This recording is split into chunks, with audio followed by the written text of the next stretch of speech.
दोस्तों फिर से स्वागत है आपका किंजल लर्निंग के ऊपर। मैं महेंद्र चौधरी एसएसटी के बेहतरीन क्वेश्चन ज्योग्राफी से संबंधित हम यहाँ पर क्लियर करने वाले हैं।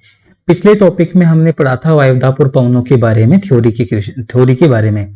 आज हम पढ़ेंगे, इनके क्वेश्चंस कवर करेंगे कि वायुदाब और पवनों से कौन कौन से क्वेश्चन निकल के आते हैं और कैसे क्वेश्चन आ सकते हैं। तो रीट 2021 में कैसे क्वेश्चन आने की संभावना है वो हम यहाँ पर देखेंगे, लेकिन इन क्वेश्चनों के साथ साथ हम इनसे रिलेटेड काफी थ्योरी देखेंगे। तो थ्योरी पे भी फोकस कीजिए और क्वेश्चनों के ऊपर भी। इससे पहले जो नए जुड़े हैं वो Kinjal learning Telegram channel, Facebook और इंस्टाग्राम तीनों को जरूर एक बार फॉलो करें, आपको जितनी भी अपडेट है यहाँ पर मिलती रहेंगी। चलिए शुरू करते हैं। इससे पहले मैं आपको बता दूं, ये हमारा सिलेबस है जो हम देख रहे थे। यहाँ पर हमारी पृथ्वी, हमारा पर्यावरण, सेकंड लेवल की बात कर रहे हैं। भारत का भूगोल एवं संसाधन, राजस्थान का भूगोल एवं संसाधन, ये तीन बड़े चैप्टर थे जिनकी हमने बात की और इनमें सारे टॉपिक है वो भी हम कवर करेंगे। अक्षांश देशांतर कवर हो चुके हैं, पृथ्वी की गतियां हो चुकी हैं, वायुदाब और पवनें चल रही हैं। जिन्होंने नहीं देखा वो पहले देख सकते हैं इन क्लासों को। ये रहा अपने फर्स्ट लेवल का व्यवसाय, परिवहन, संचार, संजीव जगत, जल और हमारी पृथ्वी और हमारा अंतरिक्ष। ठीक है, इनमें जो कॉमन चीजें हैं हम पहले वो लेके चलेंगे रीट एसएसटी में और प्लस फर्स्ट लेवल में जो भी रहेगा। ठीक है, शुरू करते हैं हम। पहला क्वेश्चन देखिए, हम वायुदाब और पवनों की बात कर रहे हैं। वायुदाब और पवनों से संबंधित जितने भी क्वेश्चन हैं काम के हमारे यहाँ पर क्लियर करेंगे, तो ध्यान से रखिए सभी और एक दूसरे के क्वेश्चन आंसर आप चेक कर लेना। देखो पहला क्वेश्चन, समान वायुदाब वाले स्थानों को मिलाने वाली रेखा कहलाती है। समान वायुदाब वाले स्थानों को, यहाँ पर किसकी बात करें? वायुदाब स्थानों की बात करें। तो पहला ऑप्शन है ए समदाब, दूसरा है समवायुदाब, तीसरा है समान दाब रेखाएं। ठीक है, अब इनमें आंसर बताइए कौन सा होगा। और डी है उपरोक्त सभी। बताइए कौन सा ऑप्शन होगा? ए होगा, बी होगा, सी होगा या डी होगा? बताइए जल्दी से। और हाँ, एक दूसरे के क्वेश्चन जरूर चेक करेंगे। हाँ बिल्कुल, बताइए क्या होगा इसका आंसर। देखेंगे सभी का, एक बार अपना आंसर देख लीजिए। देखो यहां से आंसर होगा। अब आप यहाँ पर कंफ्यूज हो सकते हो क्योंकि क्वेश्चन थोड़ा सा चेंज करके दिया है। हमेशा क्या होता है कि क्वेश्चनों में आपका जो लेवल है रीट वाले का, फर्स्ट लेवल में फैक्चुअल पूछेंगे, सेकंड लेवल में भी फैक्चुअली क्वेश्चन आएंगे। फिर भी मैंने इसको थोड़ा सा कंसेप्चुअल बताया है कि ताकि आप लोग इन क्वेश्चनों के शब्दों में ना उलझे। देखो इसका आंसर होगा डी। डी होगा। डी में क्यों होगा? क्योंकि सम जिनमें वायुदाब स्थानों को मिलाने वाली रेखा समदाब रेखा भी कहलाती है, समवायुदाब रेखा भी कहलाती है, समान दाब रेखा भी कहलाती है। तीनों नामों में से कोई भी नाम आएगा करेक्ट है, ध्यान रखेंगे आप, कंफ्यूज होने की कोई जरूरत नहीं है। समदाब रेखा ये कहलाती है, पहला ऑप्शन ठीक है बिल्कुल। समवायुदाब रेखा भी अगर वो नहीं होता है तो भी ठीक है। समान दाब रेखा अगर कोई भी नहीं हो, समान दाब रेखा भी कहलाएगी तो भी ठीक है। क्लियर, तीनों के तीनों ऑप्शन सही हैं, उपरोक्त डी आएगा। अब देखो ये समान दाब वायुदाब स्थानों को मिलाने वाली रेखा कैसे होती है। देखो जैसे हम बात करते हैं, कोई स्थान यहाँ पर है, कोई स्थान यहाँ पर है, कोई यहाँ पर है, कोई यहाँ पर है, ऐसे देख लो खूब सारे स्थान मान लेते हैं ये। अब इन स्थानों को मिलाने वाली, अगर मान लो कि कहीं पे इस स्थान पर, अगर इस स्थान पर दाब समान है, इस स्थान पर भी है, इस स्थान पर भी है, इस पर भी है, इस पर भी है, इस पर भी है। अब ये जो मैंने रेखा खींची है, इन सभी स्थानों पर दबाव समान होगा। दबाव मापने की इकाई वाले क्वेश्चन भी आएंगे। अब इसमें जो दबाव समान होगा इसलिए इसको समदाब रेखा कहलाती है। जितने भी पृथ्वी या किसी स्थान पर जितनी भी जगह होती है जहां दबाव समान होता है तो वो समदाब रेखाएं कहलाती हैं। क्लियर, समान दबाव समान वायुदाब रेखा कहलाती है या समान दाब रेखाएं। बिल्कुल करेक्ट, समझ में आ गया होगा आपको। चलिए ये थोड़ा इजी क्वेश्चन था, अब और आगे चलते हैं। देखो निम्नलिखित में से डोलड्रम क्या है? प्रश्न हमने बहुत अच्छे से समझा था थ्योरी में लास्ट क्लास में। और आप एक काम कीजिए, देखिए आप एक क्लास से कम लेते हो, मैंने देखा व्यूज काफी कम थे, काफी स्टूडेंट नहीं आ पाते या कहीं और से देख लेते, कोई बात नहीं है। बट इसको थोड़ा सा अगर अभी भी नहीं देख पाओगे आप प्रीमियर को, तो कुछ टाइम बाद में जाकर आप इसको डबल स्पीड से भी देख सकते हैं। तो देखिए डोलड्रम क्या है, क्वेश्चन पे चलते हैं। ए ऑप्शन उष्णकटिबंधीय पवन विक्षेपण पट्टी, दूसरा है बी उपोष्ण कटिबंधीय पवन विक्षेपी पट्टी, सी है उष्ण कटिबंधीय पवन पट्टी और डी है उपोष्ण कटिबंधीय पवन पट्टी। देखो काफी मिला जुला लग रहा होगा ये, क्योंकि इसमें लगभग आधे से ज्यादा शब्द आपस में मैच कर रहे हैं। तो काफी स्टूडेंट एग्जाम के प्रेशर में एग्जाम हॉल में गलत कराते हैं। तो यहाँ आप इतना प्रेशर नहीं है, फिर भी आप देखेंगे, एक दूसरे का भी चेक करेंगे कौन क्या दे रहा है और आप भी बताइए कौन सा होगा आंसर, बताइए। ए होगा, बी होगा, सी होगा या डी होगा?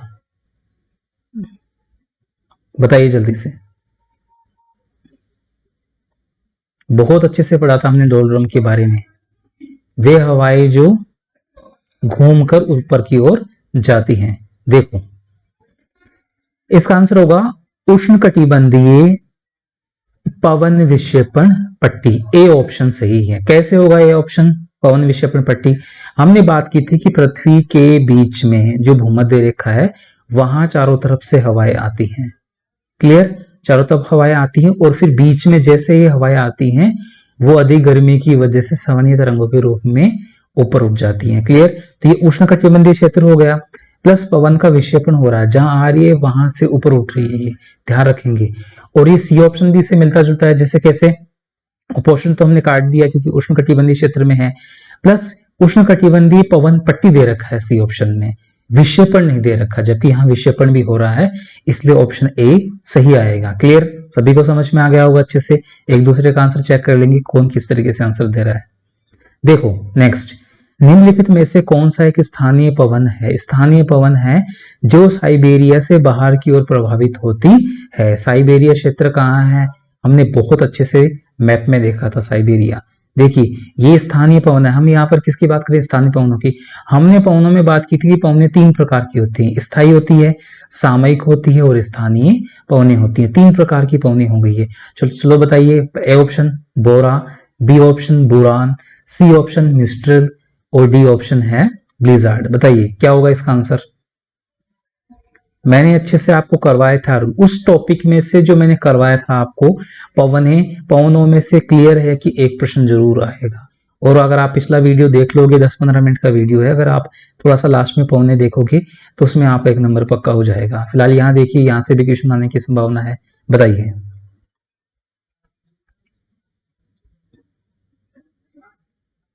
देखो इसका आंसर होगा बी, बुरान।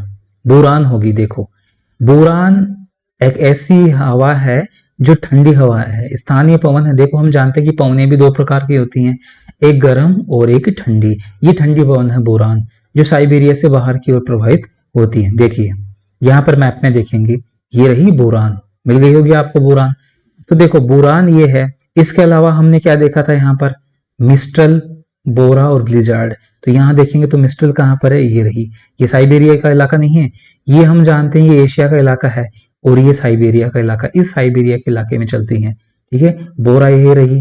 ठीक है, और बोरा, अब ये साइबेरिया थोड़ा ऊपर रह गया इसके। और इसके अलावा कौन सी पढ़ी थी हमने लास्ट में? ब्लिजार्ड। ठीक है, ब्लिजार्ड भी यहीं कहीं होगी, देख सकते हैं। तो अब देखो इनमें और हवा को आप आराम से देख लेंगे, पीडीएफ में टेलीग्राम चैनल के ऊपर उपलब्ध करवा दूंगा आपको। ओके, नेक्स्ट चलते हैं। समुद्री समीर बहती है, कब बहती है? मैंने बताया था समुद्री समीर जो ये क्या है? सामयिक पवनें हैं। सामयिक पवनों में हमने किस किस की बात की थी? हमने बात की थी एक पहला नंबर पे मानसूनी पवनों की बात की थी वीडियो में। फिर उसके बाद में क्या की थी हमने? जल और स्थल समीर की बात की थी। और फिर इसमें जलीय स्थल समीर, जिसमें जल समीर में आएगा समुद्र समीर, और पर्वत घाटी, और इसमें पर्वत समीर और घाटी समीर की भी हमने बात की थी। अब यहाँ पर देखेंगे तो मैंने कहा था दो फैक्ट काम करेंगे यहाँ पर इन पवनों में, जो सामयिक पवनों में है, या फिर घाटी समीर और पर्वत समीर की बात की, या समुद्र समीर और स्थल समीर की बात की। इनमें दो फैक्ट काम करते हैं, कब चलती है और कारण क्या है। सिर्फ दो ही क्वेश्चन बनते हैं। देखो इसमें क्या है, कब चलती है ये। अब इसका आंसर है ए दिन के समय, बी रात के समय, सी दोनों समय, और डी मौसमी। देखो कौन सी पवन है ये। देखो समुद्र समीर होती है, हम जानते हैं कि जल जल्दी गर्म नहीं होता ना जल्दी ठंडा होता है, लेकिन स्थल भाग जल्दी से ठंडा और जल्दी से गर्म होता है। तो इसका मतलब क्या हुआ? समुद्र समीर कब चलेगी? जब दिन के समय धरातल बहुत ज्यादा गर्म हो कि वहां की वायु ऊपर उठ जाती है। तो जो समुद्री क्षेत्र है जहां से पानी है, वहां क्या वायुदाब अपेक्षाकृत ज्यादा होता है वायुदाब, इसलिए वहां से स्थलभाग की ओर हवाएं चलेंगी। तो समुद्र समीर कब बहेगी? दिन के समय। ऑप्शन ए ठीक है, दिन के समय। दिन के समय स्थलभाग बहुत गर्म होने के कारण वहां वायुदाब कम हो जाता है। तो वायुदाब कम हो गया तो वहां तो हवाएं आएंगी ना, तो समुद्र की तरफ से आएंगी। क्लियर? आगे चलते हैं। निम्नलिखित में से कौन सी स्थानीय पवन हिमबक्षणी के नाम से जानी जाती है? वही आ गया स्थानीय पवन। अब हिमबक्षणी के नाम से कौन सी है? ऑप्शन ए है चिनोक, बी है फोन, सी है हरमटन और डी है सिरोको। बताइए कौन सा हो सकता है इसका आंसर। बहुत अच्छे से ध्यान देंगे आप, एग्जाम में ये पवने हमेशा कंफ्यूज करती है, अच्छे अच्छे स्टूडेंट को कंफ्यूज करती है। अगर आपने, मैंने कहा तो उस तरीके से 5 से 6 इंपोर्टेंट पवने अगर आपने देख रखी हैं कि 5 से ठंडी, 5 से 6 गर्म पवने जो इंपॉर्टेंट मैंने बताया था वो पढ़ ली है, तो उसके अलावा कुछ भी देखने की जरूरत नहीं है, वहीं की वहीं क्वेश्चन नोट कर आएंगे। देखिए बताइए इसका आंसर क्या होगा। देखो, स्थानीय पवन जो हिमबक्षणी के नाम से जानी जाती है उसको कहते हैं चिनूक। चिनूक एक गर्म पवन है, फोन भी गर्म है, हरमटन भी गर्म है, सिरोको भी गर्म है।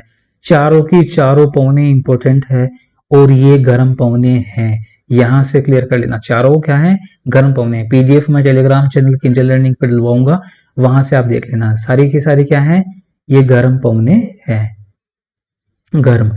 अब देखेंगे चिनूक कहाँ बहती है, ये भी तो देखेंगे, हिमबक्षणी है तो देखो चिनूक, अगर संयुक्त राज्य अमेरिका की हम बात करेंगे, संयुक्त राज्य अमेरिका, अगर संयुक्त राज्य अमेरिका की बात करेंगे तो ये रॉकीज पर्वत से इस तरफ बहती है। ये क्या है, संयुक्त राज्य अमेरिका। यहाँ संयुक्त राज्य अमेरिका है उत्तरी गोलार्ध में, ठीक है, वहां बहती है ये। बाकी मैं समझा चुका हूँ, पीडीएफ पहले से टेलीग्राम चैनल के ऊपर थ्योरी की उपलब्ध है, आप वहां से देख सकते हैं। देखो अगला प्रश्न है, सुमेलित नहीं है, कौन सा सुमेलित नहीं है। एक तरफ हवाएं हैं, एक तरफ देश है जहां पर ये बहती है। तो देखो ए है चिनूक, क्या ये संयुक्त राज्य अमेरिका में बहती है। बी है हरमटन, क्या अफ्रीका में बहती है, ठीक है। ब्रिकफिल्डर, क्या ये फ्रांस में बहती है। या मिस्ट्रल, क्या ये इटली में बहती है। बताइए इनमें कौन सा सुमेलित नहीं है, बताइए।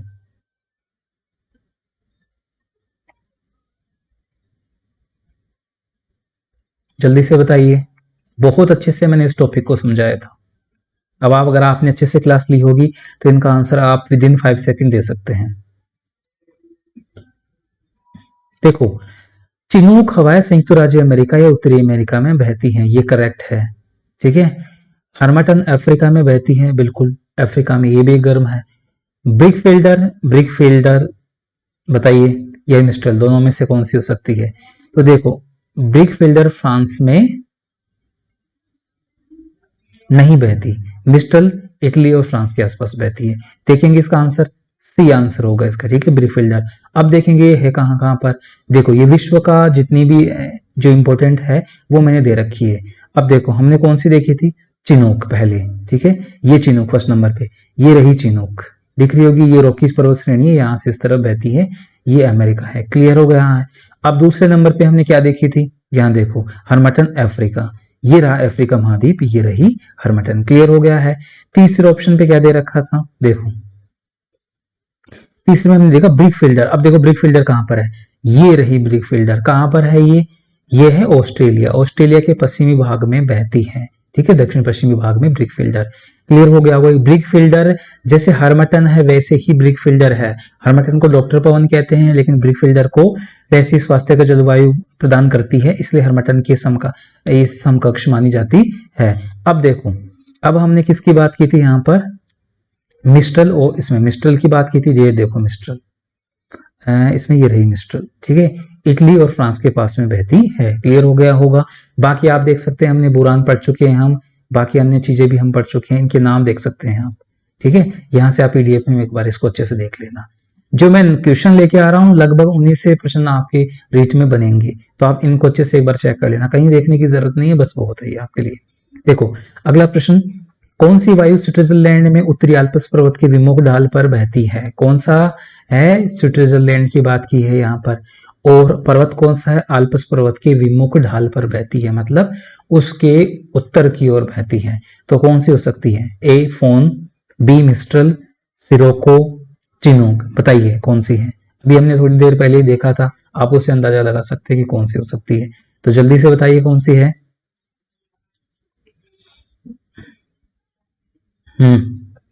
बिल्कुल,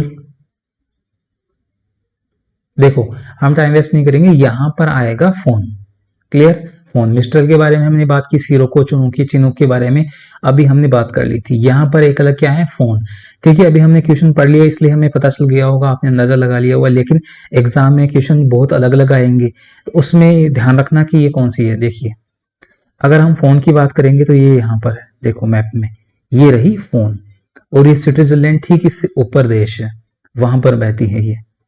अब देखेंगे आगे, फोन एक गर्म पवन है, ध्यान रखेंगे। कैसे पवन है? गर्म पवन है, ध्यान रखेंगे। Okay, clear. आगे चलते हैं। देखो, निम्नलिखित में से कौन सुमेलित नहीं है? देखो, ए ऑप्शन खमसिन। यहां पर एक तरफ हवाई दे रखी है, एक तरफ वो देश दे रखे हैं। खमसिन मिस्र में बहती है क्या? चिनूक दक्षिणी अमेरिका में बहती है क्या? सिरोको इटली में बहती है क्या? या गिबली लीबिया में बहती है क्या? कौन सी सुमेलित नहीं है, बता सकते हैं? काफी चीजें हमने देख रखी है, तो आपको इसका आंसर पता होगा। वैसे इजी है क्योंकि आप अंदाजा लगा सकते हैं, अभी अभी हमने थोड़ी देर पहले पढ़ा था। बताइए।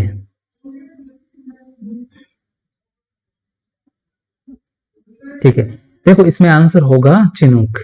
चिनूक। कभी कभी हम क्या करते हैं, गलतियां कर देते हैं। उत्तरी अमेरिका में चिनूक बहती है, लेकिन यहाँ क्या दे रखा है? दक्षिणी अमेरिका। अगर यहाँ पर दक्षिणी अमेरिका नहीं होता, सिर्फ अमेरिका होता तो भी ठीक होता, लेकिन क्या हुआ है, यहाँ पर दक्षिणी अमेरिका नहीं आएगा। खमसिन मिस्र में बहती है, ये याद रखेंगे, गर्म पवन है। सिरोको इटली में बहती है, गिबली लीबिया में बहती है। ये तीनों क्या है?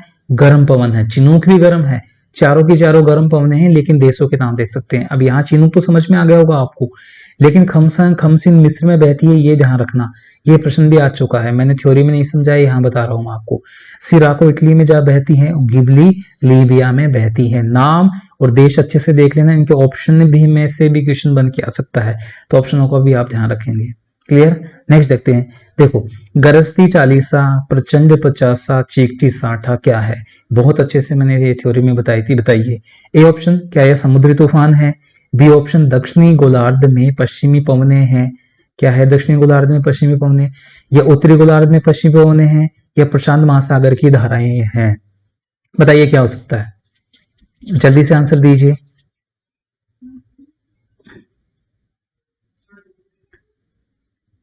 हमने पवनों की बात की थी कि यहाँ पर पवने तीन प्रकार की पवने होती हैं। स्थायी पवनों में भी देखो पवने होती है स्थायी, सामयिक, स्थानीय। स्थायी पवनों में भी कौन सी होती थी? व्यापारिक, पछुआ और ध्रुवीय पवने। इन तीनों पवनों में से एक पवन थी जिसके अंतर्गत ये तीनों नाम आते हैं। बताइए।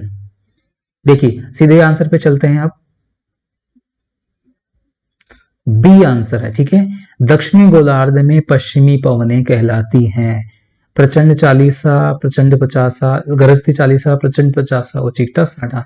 मैंने बहुत अच्छे से बताया था कि हमारे दक्षिणी गोलार्ध में समुद्र ज्यादा होने के कारण यहाँ पर 40 डिग्री अक्षांश, 50 और 60 डिग्री अक्षांशों के मध्य जब हवाएं चलती हैं ये हवाएं चलती हैं 30 से 35 डिग्री अक्षांशों से चलती हैं और 66 डिग्री तक, 80 डिग्री तक चलती है। तो अगर 30 से 40 तक, अगर 66 तक जाएगी पश्चिमी गोलार्ध, इसमें दक्षिणी गोलार्ध में, तो इसमें क्या होता है कि ये समुद्री क्षेत्रों में जब चलती है 30 से 40 के आसपास, तो 30 से रवाना होती है तो 40 तक ये गरजती है, फिर और तेज हो जाती है क्योंकि बीच में अवरोध नहीं होता, समुद्री सतह है इसलिए। फिर 50 डिग्री पे भयंकर इसमें प्रचंड पचासा और फिर लास्ट में चीख थी साटा हो जाता है। ये भयंकर पचासा भी है, ठीक है, हो जाती है। मतलब आगे से आगे समुद्र के तल पर ये और स्पीड से चलती जाती है, इसीलिए दक्षिणी गोलार्ध में है ये पश्चिमी पवने। जबकि हम जानते हैं कि पश्चिमी पवने तो उत्तरी गोलार्ध में भी बहती है, दक्षिण पश्चिम से उत्तर पूर्व की ओर, लेकिन यहाँ पर दक्षिणी गोलार्ध का इसलिए नाम लिया गया है क्योंकि वहां पर क्या समुद्र ज्यादा है। क्लियर। अब आगे चलते हैं हम प्रश्न नंबर 10 पे।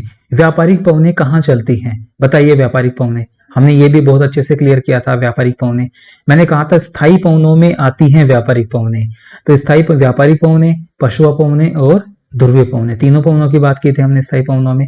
तो बताइए। ए ऑप्शन, विषुवत निम्न दाब से, अधोध्रुवीय निम्न दाब से, उपोष्ण उच्च दाब से, ध्रुवीय उच्च दाब से। बताइए क्या आंसर हो सकता है इसका, जल्दी से आंसर दीजिए और बहुत ध्यान से आंसर देंगे देख कर इसको।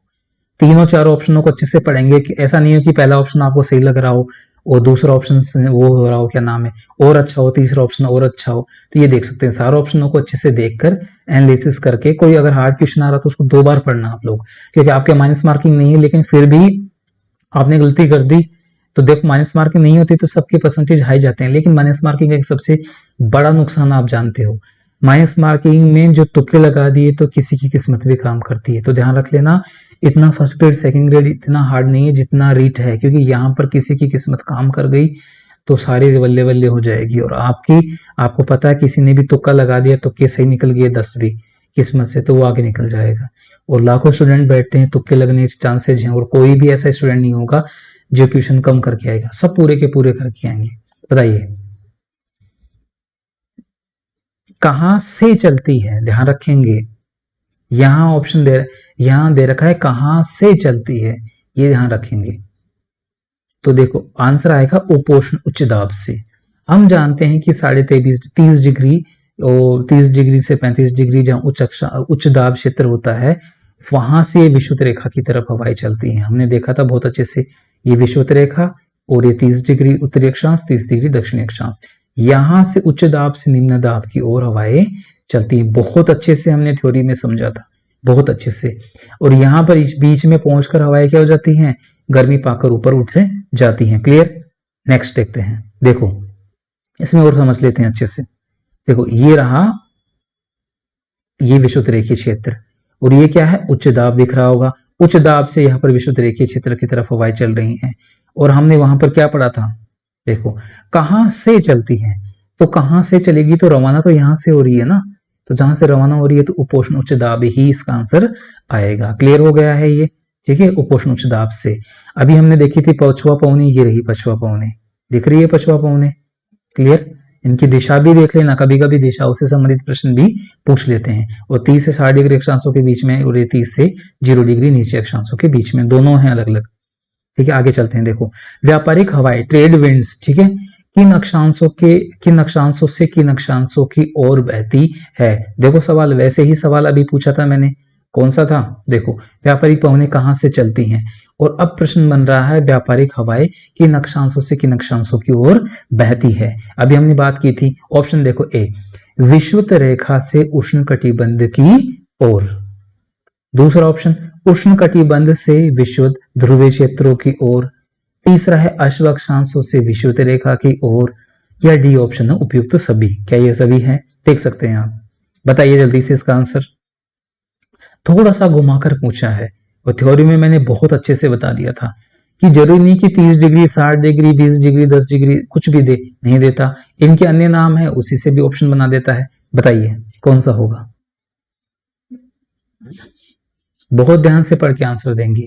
ये क्वेश्चन आते हैं ऐसे कि हम जानबूझ के गलत कराते हैं, क्योंकि आते हुए क्वेश्चन क्या हो जाते हैं, हमारे दिमाग में प्रश्न होने के कारण हम अच्छे से नहीं कर पाते। बताइए, देखिए इसका आंसर होगा सी, अश्व अक्षांशों से विषुवत रेखा की ओर। कैसे? देखो ध्यान से,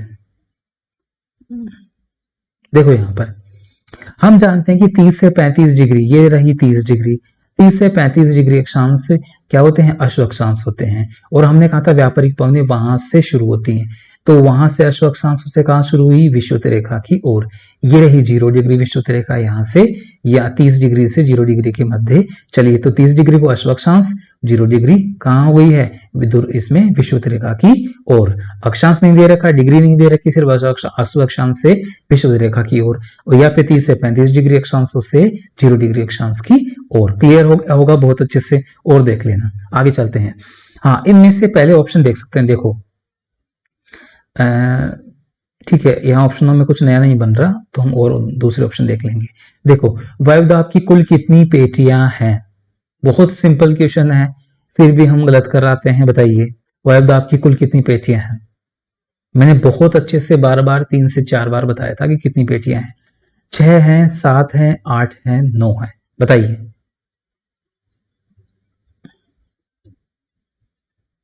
देखो हमने पेटियां बताई थी इसमें, वायुदाब की पेटियां, और मैंने बताई थी कि विषुवत रेखा से उत्तर की ओर 3 पेटियां हैं, टोटल 4 पेटियां होंगी, 3 पेटियां दक्षिण की ओर हैं, तो 3 उत्तर की ओर, 3 दक्षिण की ओर, 6 पेटियां हो गई। एक विषुवत रेखीय जो पेटी है वो है, तो कितनी होगी, 7 पेटियां। बी ऑप्शन ठीक होगा, जिसने भी बी ऑप्शन दिया है 7 पेटियां बिल्कुल करेक्ट है उसका। ठीक है, तो कुल 7 वायुदाब पेटियां होती हैं।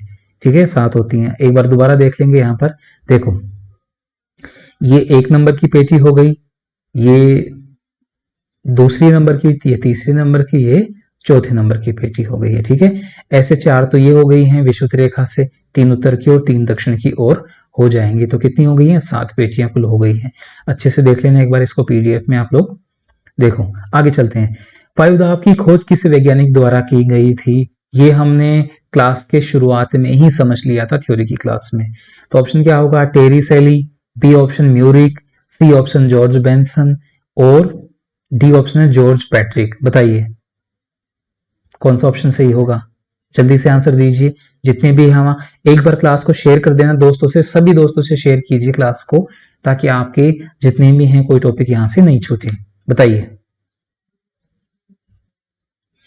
हाँ देखो, इसका ऑप्शन होगा म्यूरिक। हमने बात की थी म्यूरिक, कहीं कहीं ग्यूरिक भी लिखा होता है, म्यूरिक भी लिखा होता है, ठीक है। अब ये देख लेना, थ्योरी की क्लास में देख लेना इसको। ये 1651 में इसने की थी, किसकी की थी, 1651 में। तो आप देख सकते हैं वहां पर थ्योरी की क्लास में। क्लियर, आगे चलते हैं। वायुदाब सर्वाधिक होता है, सर्वाधिक कहां पर होता है, धरातल पर, वायुमंडल में, सागर तल पर, या उपयुक्त सभी। बताइए कौन सा होगा इसमें आंसर। सर्वाधिक वायुदाब हमने बहुत अच्छे से पढ़ा था। वायुदाब के वितरण में हमने जब बात की थी, तो वायुदाब का वितरण में हमने दो प्रकार से वायुदाब के वितरण पढ़े थे। दो प्रकार से कौन कौन से थे, एक पढ़ा था हमने क्षैतिज वितरण, जो विभिन्न पेटियों के माध्यम से पढ़ा था। एक पढ़ा था हमने लंबवत या ऊर्ध्वाधर, मतलब ऊपर जब हम आसमान में जाते हैं, ठीक है, तब कितना वायुदाब कम होता जाता है। 300 मीटर पे 34 मिलीबार कम होता है, ये हमने देखा था, 34 मिलीबार। तो बताइए सर्वाधिक वायुदाब कहां पर होता है। इसका आंसर होगा सी, ठीक है। जिसने भी सी आंसर दिया है सभी का सही है। सागर तल पर सर्वाधिक वायुदाब होता है, और वायुदाब वहां से ही मापा जाता है। धरातल पर समान वायुदाब कभी भी नहीं होता, लेकिन सागर तल पर लगभग समान वायुदाब पाया जाता है, लगभग। ओके, आगे चलते हैं। देखो यहां पर कुछ इकाइयां दे रखी हैं, हम वायुदाब को कई तरीके से मापते हैं, बिल्कुल कई तरीके से माप लेते हैं। तो यहाँ देखो, सेंटीमीटर की बात करेंगे तो 76 इसकी इकाई आएगी, इंच की बात करेंगे तो 29.82 आएगा, अगर ग्राम की बात करेंगे तो इसमें 1034, ठीक है, इसमें मिलीबार प्रति वर्ग सेंटीमीटर पर आता है। अब आगे देखो, पौंड की बात करेंगे तो ये थोड़ा सा करेक्ट नहीं है, इसको देख लेंगे बाद में, ठीक है, ये ग्राम थोड़ा सा मिसप्रिंट हो गया होगा। पौंड की बात करेंगे तो पौंड में होगा 14.7 प्रति वर्ग इंच पौंड होता है। क्लियर हो गया, ये इतने पौंड होता है। तो अगर पौंड की बात आएगी तो आप 14.7 याद रखना, सेंटीमीटर की 76, इंच की बात करेंगे तो 29.82 आप याद रखना। वायु भार के बारे में ये इकाइयां कभी कभी पूछ लेता है अलग भी, ठीक है। आगे देखते हैं, देखो समुद्र तल का औसत वायुदाब कितना होता है। समुद्र तल का औसत वायुदाब पूछा है। अभी हमने क्या देखा था कि सर्वाधिक वायुदाब कहां पर होता है, समुद्र के तल पर। अब समुद्र के तल की बात करें, तली की बात नहीं करें, तली तो बॉटम होता है, तल का मतलब था ऊपर जो सरफेस होता है, सतह। तो समुद्री सतह का औसत वायुदाब आप बताइए। A option 1013.2 millibar, B option 999 millibar, C option 1020 millibar, D option 1000 millibar. बताइए।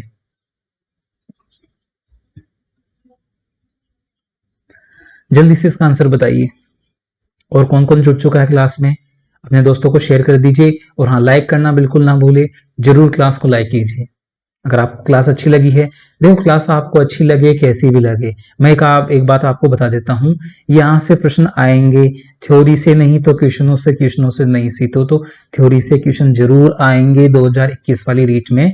तो आपको क्लास कैसी भी लगे आप जरूर देखिए। देखिए इसका आंसर होगा ए, 1013.2 मिलीबार औसत वायुदाब होता है। औसत का मतलब ज्यादा भी हो सकता है, कम भी हो सकता है, लेकिन समुद्र तल पर लगभग औसत मिलीबार इतना ही पाया जाएगा, लगभग सब जगह, ज्यादातर ये जगह यही पाया जाएगा। देखो देखिए, मेरी तरफ से कोशिश पूरी रहती है कि आप लोगों को बहुत अच्छे से मैटर प्रोवाइड करवा सकूं। हाँ, काम की वजह से काफी कुछ क्लासें इधर उधर हो जाती हैं, थोड़ा लेट हो जाता हूँ, बट कोशिश ये रहती है कि हफ्ते में 3 क्लास देने की कोशिश करूँ, 3 से 4 क्लास, और लगभग मैटर पूरा करवा दिया जाएगा मेरे द्वारा। तो आप पीडीएफ तो कम से कम आप जरूर देखेंगे किंजल लर्निंग टेलीग्राम के ऊपर। देखो अगला क्वेश्चन, दोनों अक्षांशों में निम्नलिखित में किनके मध्य अश्वक्षांश स्थित है। ठीक है, दोनों अक्षांशों में, ये थोड़ा सा दोनों गोलार्धों की बात आई थी, बट कोई बात नहीं, आप देख लेना। कितने अश्वक्षांश स्थित हैं बताइए। ए ऑप्शन 23.5 से 66.5 के बीच में है क्या अश्वक्षांश, या 23.5 से 35.5 के बीच में मध्य है क्या, या 0 से 23.5 के मध्य अक्षांशों के मध्य है क्या अश्वक्षांश, या फिर डी से 30 से 35 डिग्री अक्षांशों के मध्य है क्या अश्वक्षांश। बताइए इसका आंसर। अभी हमने थोड़ी देर पहले ही बात की थी इसके बारे में, अगर आपको रिकॉल हो गया होगा तो आप आंसर दे सकते हैं इसके आराम से। बताइए, अब तक काफी स्टूडेंट ने आंसर दे दिया होगा इसका, जल्दी से बताइए। काफी बार क्या होता है कि हम कर्क रेखा के अक्षांश, मकर रेखा के, विषुवत रेखा के, या फिर क्या नाम है, जितनी भी अयनांत है, दूसरे नाम भी देख सकते हैं, वहां के अक्षांश आपस में क्या मिक्स हो जाते हैं। ज्यादा जो प्रॉपर जिनकी ज्योग्राफी नहीं रहती है ग्रेजुएशन में या कहीं पे भी, वो स्टूडेंटों को काफी दिक्कत आती है, उनको ये चीजें समझ में नहीं आती। तो जिनको समझ में नहीं आती वो मेरी शुरू की क्लास देख सकता है, वहां पर अक्षांश और देशांतर अच्छे से मैंने समझा रखे हैं। यहाँ पर आंसर जिसने डी आंसर दिया है उसका करेक्ट है। 30 से 35 डिग्री अक्षांशों के मध्य को उनको अश्व अक्षांश कहते हैं। उनको अश्व अक्षांश क्यों कहते हैं, ये पिछली क्लास में हमने बहुत अच्छे से बात कर ली थी कि यहाँ पर क्या होता है कि वायु का भार ज्यादा होता है। तो जब इन क्षेत्रों में दक्षिणी गोलार्ध में की बात स्पेशल बात करेंगे, तो वहां पर जब घोड़े लाद कर जहाजों से जाते थे, तो जब जहाज से जाते थे तो वहां पहुंचते पहुंचते दबाव होने के कारण वो जहाज डूबने के कगार पर रहता। तो वहां पर जो घोड़े होते थे उनको उठाकर भार कम करने के लिए समुद्र में फेंक देते थे। इसलिए 30 से 35 डिग्री अक्षांशों को अश्व अक्षांश भी कहते हैं। क्लियर? आगे चलते हैं। देखो, डोलड्रम पेटी का विस्तार कितने अक्षांशों के मध्य होता है, बताइए। डोलड्रम पेटी का विस्तार कितने अक्षांशों के? अभी डोलड्रम पेटी की ही हमने बात की थी शुरू की किसी एक सवाल में। तो आप बताइए डोलड्रम पेटी का विस्तार। ए ऑप्शन 10 डिग्री अक्षांशों के मध्य, बी ऑप्शन 0 से 5 डिग्री दोनों अक्षांशों के मध्य, दोनों गोलार्धों में अक्षांशों के मध्य, यहाँ ये होना चाहिए था। ठीक है। और सी ऑप्शन ए और बी दोनों सही हैं, या फिर डी ऑप्शन में से कोई भी सही नहीं है। बताइए कौन सा ऑप्शन हो सकता है इसका सही। बहुत अच्छे से इसको पढ़ लेना। डोलड्रम पेटी मैंने आप लोगों को बहुत अच्छे से बताई थी। डोलड्रम पेटी क्या होती है, व्यापारिक पौने क्या होती हैं, पछुआ पौने कैसी होती हैं, सब कुछ हमने बहुत अच्छे से क्लियर किया हुआ है। बताइए।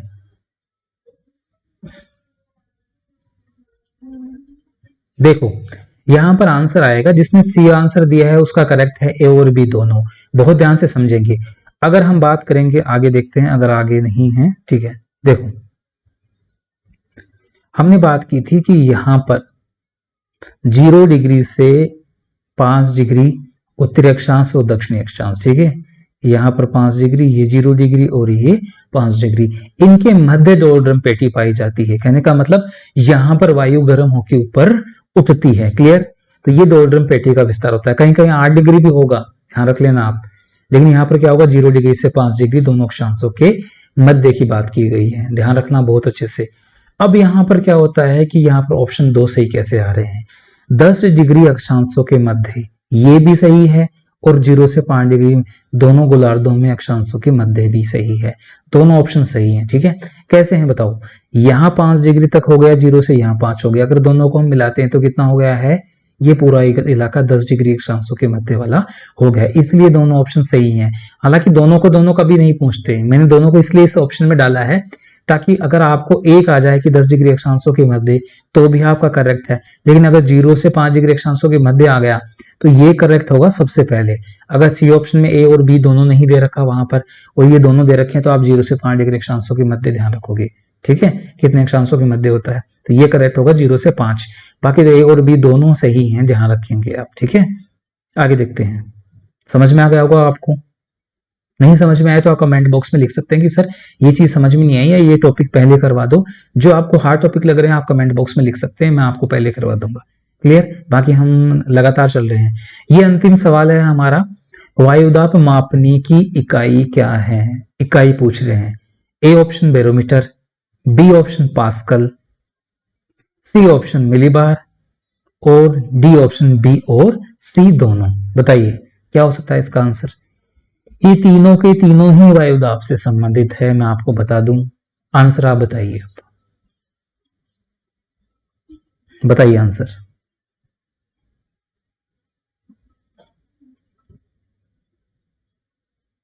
देखो यहां पर आंसर आएगा डी। जिसने डी आंसर दिया है उसका करेक्ट है, बी पास्कल और सी मिलीबार। हम इकाई की बात कर रहे हैं, बैरोमीटर इसका मापक है, बैरोमीटर में हम मापते हैं, ध्यान रख लेना। लेकिन इकाई क्या होती है, पास्कल और मिलीबार, दोनों देख लेंगे, पास्कल और मिलीबार। बाकी ऐसा सवाल पूछता नहीं है, मैंने थोड़ा घुमाकर इसलिए किया है ताकि आपको ये सारे कंसेप्ट क्लियर हो जाए। वो सिर्फ आपसे पूछेगा तो मिलीबार दे देगा या पास्कल दे देगा। क्लियर? देख लेना। ओके, तो हमारे क्वेश्चन सारे कंप्लीट हो चुके हैं। एक बार इनको जल्दी से हम रिपीट कर लेंगे, जल्दी से रिपीट करके देख लेते हैं। ओके,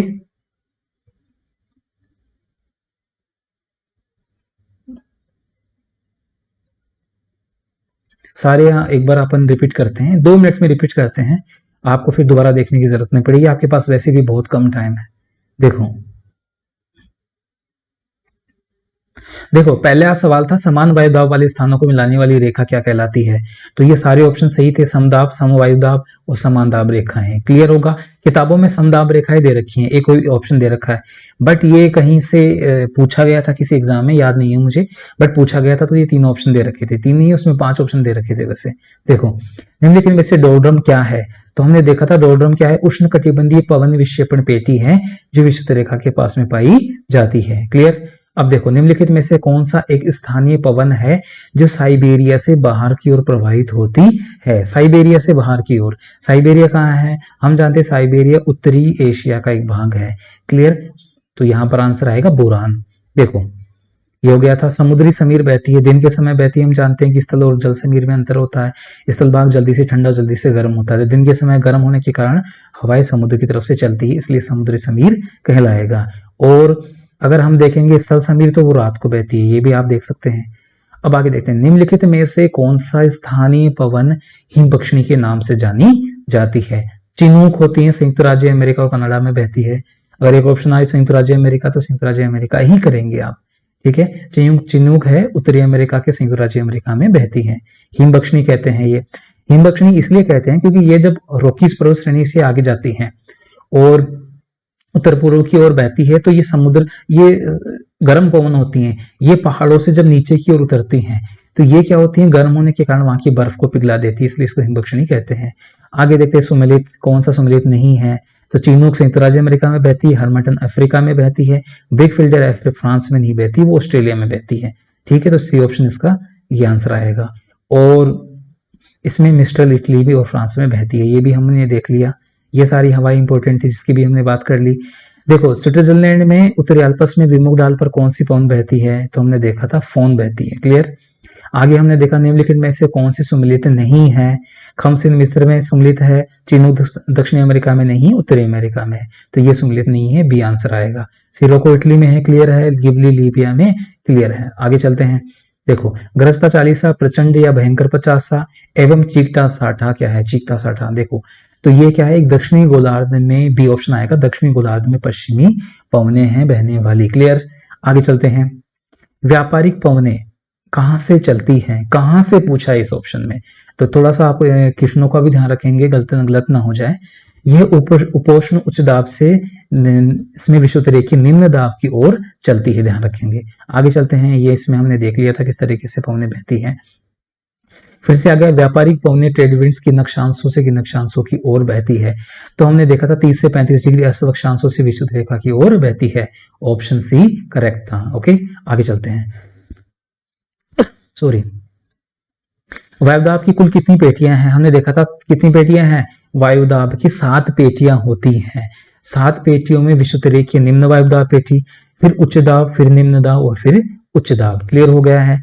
तो हमने कितनी देखी, यहाँ 4 पेटियां होती हैं उच्च दाब की। कितनी होती हैं, 4 पेटियां उच्च दाब की होती हैं, और 3 पेटियां कैसी होती हैं, निम्न वायुदाब की होती हैं। देख लेना आप करेक्ट और कर लेना इसको अच्छे से। देखो वायुदाब की खोज किस वैज्ञानिक द्वारा की गई थी, तो इसका नाम है म्यूरिक 1651। ठीक है, वायुदाब सर्वाधिक होता है, सर्वाधिक कहां पर होता है, सागर के तल पर सर्वाधिक होता है। आगे चलते हैं। ये हमने इकाइयां देख रखी थी कि अगर सेंटीमीटर इंच पौंड पूछे तो उसमें कितना आंसर आएगा। ठीक है, आगे देखते हैं। समुद्र तल का औसत वायुदाब होता है 1013 मिलीबार समुद्र का औसत वायुदाब होता है। आगे देखो, दोनों अक्षांशों में निम्नलिखित में से मध्य, भिन्न अक्षांशों किन के मध्य अश्व अक्षांश स्थित है। ठीक है, दोनों गोलार्धों में, तो यहाँ आंसर आएगा 30 से 35 डिग्री दोनों अक्षांशों के मध्य होता है। ठीक है, 17वें नंबर का देखेंगे, डोलड्रम पेटी का विस्तार कितने अक्षांशों के मध्य होता है, तो ऑप्शन सी सही था, 10 डिग्री अक्षांशों के मध्य, या फिर 0 डिग्री से 5 डिग्री दोनों गोलार्धों में अक्षांशों के मध्य होता है। लास्ट में हमने देखा था वायुदाब मापने की इकाई कौन सी है, तो पास्कल और मिलीबार में है। मिलीबार पहले नंबर पे, पास्कल भी आता है, पास्कल में भी मापते हैं, और बैरोमीटर इसकी क्या है, इसके मापक होता है, बैरोमीटर से मापते हैं, दोनों इकाइयां हैं। क्लियर है, बैरोमीटर से मापते हैं और उसमें क्या मापते हैं, मिलीबार में। ठीक है, पास्कल एक अलग इकाई है। देखो किंजल लर्निंग को जो नए आए हैं सब्सक्राइब जरूर करेंगे, दोस्तों से भी शेयर कीजिए, क्योंकि आपके पास हम बेहतरीन प्रोवाइड करवाते हैं, एक अच्छा मटेरियल प्रोवाइड करवाने की कोशिश कर रहे हैं। किंजल मैम की क्लासेस चलती रहती है, यहाँ पे भी चलती रहती हैं, शिक्षण विधियां भी चल रही हैं, और हम पूरी तैयारी के साथ लगे हुए हैं कि आपको 26 सितंबर को बेड़ा पार करवाएं। तो दोस्तों के साथ इसको शेयर करके बिल्कुल अपने चैनल पर आइए, दोस्तों से सब्सक्राइब करवाइए, शेयर करवाइए, अच्छे से शेयर कीजिए, बहुत अच्छे से पढ़ाई करते रहिए, मस्त रहिए, पढ़ते रहिए, और इस बार सिलेक्शन लेके रहिए। बार बार ऐसा मौका नहीं आएगा। 32,000 के आसपास, 31,000 कुछ सीटें हैं, आपके पास ऐसा मौका जीवन में दोबारा नहीं आने वाला है। तो दिन रात मेहनत कीजिए, बहुत अच्छे से मेहनत कीजिए, अपने दिमाग को 3 गुना तेज चलाइए, दिमाग को 3 गुना तेज चलाइए, ना कि बहुत ज्यादा घंटे तक पढ़े। तो ध्यान रखेंगे। फिर से नए वीडियो में मिलते हैं, नए अगले टॉपिक के साथ में। तब तक बने रहिए मेरे साथ में। बिल्कुल मिलते हैं सभी को। Thank you.